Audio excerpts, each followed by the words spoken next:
Hello viewers, welcome back to my channel. இப்போ என்ன பார்க்க போகிறோம்னா நவராத்திரி வெள்ளிக்கிழமை நைவேத்தியம் தான் பார்க்க போகிறோம். அரிசி புட்டு, அவல் புட்டு, சக்கரை பொங்கல், சுண்டல், மொச்சை சுண்டல். பொதுவாக நவராத்திரி வெள்ளிக்கிழமைனாலே புட்டு பண்ணி நைவேத்தியம் பண்ணுறது ரொம்ப ரொம்ப விசேஷம். இப்போது 1 டம்ளர் அரிசி மாவு எடுத்துகிட்டு இருக்கேன். பதப்படுத்தின மாவு இருந்தால் அதை எடுத்துக்கலாம், இல்லை வரட்டரிசி மாவுலையும் பண்ணலாம். இதை வெத்து வானலியில் சேர்த்து மீடியம் ஃப்ளேமில் கைவிடாமல் செவக்க வறுத்து எடுத்துக்கணும். கருகிடக்கூடாது, நல்ல மணம் வரும். அந்த அளவுக்கு கலர் மாறுற வரைக்கும் வறுத்து எடுத்துக்கலாம். பக்கத்துலேயே இன்னொரு ஸ்டவ்வில் 1 டம்ளர் தண்ணியை 1 கல் உப்பு சேர்த்து கொஞ்சம் மஞ்சப்பொடி சேர்த்து நல்லா கொதிக்க விட்டு எடுத்துக்கலாம். மாவு நல்லா செவக்க வறுப்பட்டாச்சு. இதை வேற ஒரு பவுலுக்கு ட்ரான்ஸ்ஃபர் பண்ணிவிட்டேன். இப்போ கொதித்த தண்ணியை இதில் விட்டு ஸ்பூனால் கலந்து விட்டுடலாம். நல்ல சூடாக இருக்கும். தண்ணியை ஃபுல்லெல்லாம் விட வேண்டாம், கொஞ்சம் கொஞ்சமாக விட்டு தான் கலக்கணும். இது மாவு கொஞ்சம் கை பொறுக்கிற சூடில் இருக்கும்போதே கையால் நல்ல உதுராக இந்த தண்ணியை நல்லா மிக்ஸ் பண்ணி விட்டுடலாம். புட்டு மாவோட பக்குவம் என்னென்னா, பிடிச்சா பிடிக்கணும், விட்டால் உதுரணும், அதுதான் பக்குவம். நான் கொதிக்க வச்சுருந்த தண்ணியில் 2 டேபிள் ஸ்பூன் தான் எடுத்துட்டேன். பேலன்ஸ் இப்படியே வச்சுட்டேன். புட்டு மாவு வேக வைக்கிறதுக்கு குக்கர் டிஸ்கில் 1 ட்ராப் நெய் விட்டுருக்கேன். இதை நல்லா க்ரீஸ் பண்ணிக்கலாம். இதுலேயே மாவை போட்டு ஆவியில் வேக வச்சா நல்லா வேகும். இல்லை உங்களுக்கு வெள்ளை துணியில் ஒரு மூட்டையாக கட்டி ஆவியில் வச்சு வேக விட்டு எடுத்துக்கலாம். இப்போ இந்த மாவை இந்த டிஸ்கில் ஃபுல்லாக பரத்திட்டு பேனில் தண்ணி வச்சு கொதிக்க வச்சுருக்கேன். அதில் இந்த டிஸ்கை இறக்கி மூடி போட்டு மூடி மீடியம் ஃப்ளேமில் குறைஞ்சது 15 நிமிஷம் வேக விடணும். அப்போ தான் இது நல்லா வேகும். இப்போ 15 நிமிஷம் ஆயாச்சு, நல்லா வெந்திருக்கு. இந்த மாவை எடுத்து வேறு ஒரு பவுலில் சேர்த்துக்கலாம். இதில் 1 டீஸ்பூன் அளவு நெய் விட்டு நல்லா மிக்ஸ் பண்ணி ஒரு தட்டு போட்டு மூடி வச்சிடலாம். புட்டுக்கு வெள்ளை பாகு வைக்கிறதுக்கு எவ்வளவு அரிசி மாவு எடுத்தோமோ அதே அளவு வெல்லத்தை கொஞ்சமாக தண்ணி விட்டு நல்லா கரையை விட்டு நல்ல கெட்டி பாகாக எடுத்துக்கணும். இது நல்ல வெல்லம் தான். பாகு பதம் வந்துருத்தான்னு ஒரு பாத்திரத்தில் தண்ணியில் இந்த பாகை விட்டு உருட்டி பார்த்தானாக்கா எடுக்க வரும், நல்லா உருட்டவும் வரணும், அதுதான் பதம். பாகு ரெடி. இப்போது இந்த பாகை இந்த புட்டு மாவு வேக வச்சு வச்சுருக்கோம் இல்லையா, அதில் சேர்த்து நல்லா மிக்ஸ் பண்ணி ஒரு தட்டு போட்டு மூடி வச்சிடலாம். 1/2 அன் ஹவர் விட்டு இதை எடுத்து கரண்டியால் ஊற்று விட்டானாக்கா நல்லா உதுராக புட்டு ரெடி ஆகிடும். 1/2 அன் ஹவர் ஆயாச்சு பாருங்க. இப்போ அந்த பாகு இதில் செட் ஆகிருக்கு. இப்போ கரண்டியால் நல்லா ஊற்று விட்டாலே நல்ல மணலாக புட்டு ரெடி ஆகிடும். இதில் 1/2 டீஸ்பூன் ஏலக்காய் பொடி சேர்த்து நல்லா மிக்ஸ் பண்ணி விட்டுடலாம். நல்லா கமன்னு சூப்பரான மணலாக புட்டு ரெடி. 2 டீஸ்பூன் நெய் சூடு பண்ணி இதில் பல்லாக நறுக்கின தேங்காய் துண்டு 1.5 டேபிள் ஸ்பூன், இதோட கொஞ்சம் முந்திரி பருப்பு சேர்த்து பொன் வறுவலாக வறுத்து இந்த புட்டில் சேர்த்துடலாம். நம்ம அருமையான அரிசி புட்டு நவராத்திரி வெள்ளிக்கிழமைக்கு ரெடி. ரொம்ப ரொம்ப சாஃப்டாக சூப்பராக இருக்கும். ட்ரை பண்ணி பாருங்க.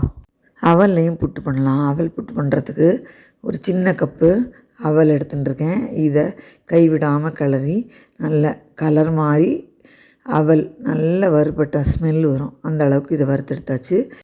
சூடாறினதும் இதை மிக்சியில் சேர்த்து நல்ல பவுட்ரு பண்ணி எடுத்துன்னு வந்துட்டேன். இந்த மாதிரி பொடிச்சாச்சு.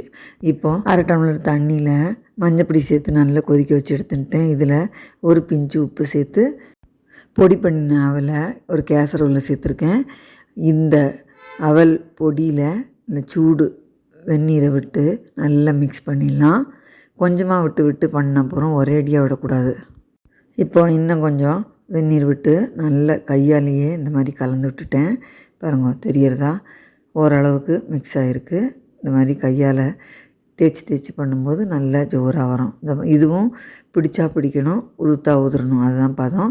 இதை ஒரு மூடி போட்டு மூடி வச்சிடலாம். இந்த சூட்டுலேயே இது வெந்துடும். புட்டுக்கு பாகு செலுத்துறதுக்கு அவல் எடுத்த அதே கப்பில் 1/2 கப்பு வெல்லத்தை பொடிச்சு எடுத்துட்டுருக்கேன். அவலை வறுத்துட்டு பொடிக்கும்போது அது குவான்டிட்டி கம்மியாகிடும், அதனால் கொஞ்சமாக எடுத்துட்டுருக்கேன் வெல்லம். இதில் கொஞ்சமாக தண்ணி விட்டு நல்ல கரையை விட்டு நல்ல பாகு மாதிரி வந்ததும் இந்த அரிசி புட்டுக்கு எடுத்தோமே அதே மாதிரியே தான் இதுக்கும் பாகு எடுக்கணும். இந்த மாதிரி உருண்டு வருது பாருங்க. இப்போது பாகு ரெடி. இதில் 1 டீஸ்பூன் நெய் விட்டு நல்லா மிக்ஸ் பண்ணிவிட்டு அவலை இந்த ஹாட் வாட்டர் விட்டு மூடி வச்சுருந்தோம் இல்லையா, அது நல்லா வெந்துருத்து. அதில் இந்த பாகை விட்டு நல்லா மிக்ஸ் பண்ணி விட்டுடலாம். கொஞ்சமாக தான் வெல்லம் எடுத்த மாதிரி இருந்தது பாருங்க, கரெக்டாக இருக்குது பாருங்க. இதுதான் அளவு. இப்போ இதை மூடி வச்சுட்டு 5 நிமிஷம் கழித்து எடுத்தால் சூப்பராக உதிராக நம்ம புட்டு ரெடி ஆகிடுது. நல்ல ஜோராக எப்படி உதிராக வருது பாருங்க. அருமையான புட்டு சட்டுன்னு பண்ணிடலாம். இதுக்கு ஆவியில் வேக வச்செல்லாம் பண்ண வேண்டாம். 1/2 டீஸ்பூன் ஏலக்காய் பொடி சேர்த்து 2 டீஸ்பூன் நெய்யில் 8 முந்திரி பருப்பை உடச்சி சேர்த்து முந்திரி பருப்பு பொன் கலர் ஆனதும் இந்த புட்டில் சேர்த்துட்டேன். முந்திரி பருப்பை மட்டும்தான் சேர்த்துருக்கேன். வடித்து இந்த நெய்யில் பல்லாக நறுக்கின தேங்காய் துண்டு சேர்த்து இதுவும் பொன் கலர் ஆனதும் இந்த புட்டில் சேர்த்தா நம்ம அருமையான அவல் புட்டு ரெடி. ரொம்ப ரொம்ப ஈஸி. பிகினர்ஸ் கூட ஈஸியாக பண்ணிடலாம். எந்த வித ப்ரீ பிளானிங்கும் இல்லாமல் வித்தின் 20 மினிட்ஸில் புட்டு ரெடி. வியூஸ் கண்டிப்பாக ட்ரை பண்ணி பாருங்க இந்த அவல் புட்டை. மொச்சை சுண்டலுக்கு 1 டம்ளர் மொச்சையை குறைஞ்சது 8 மணி நேரம் ஊற விடணும். அப்போ தான் இது ஊறும்.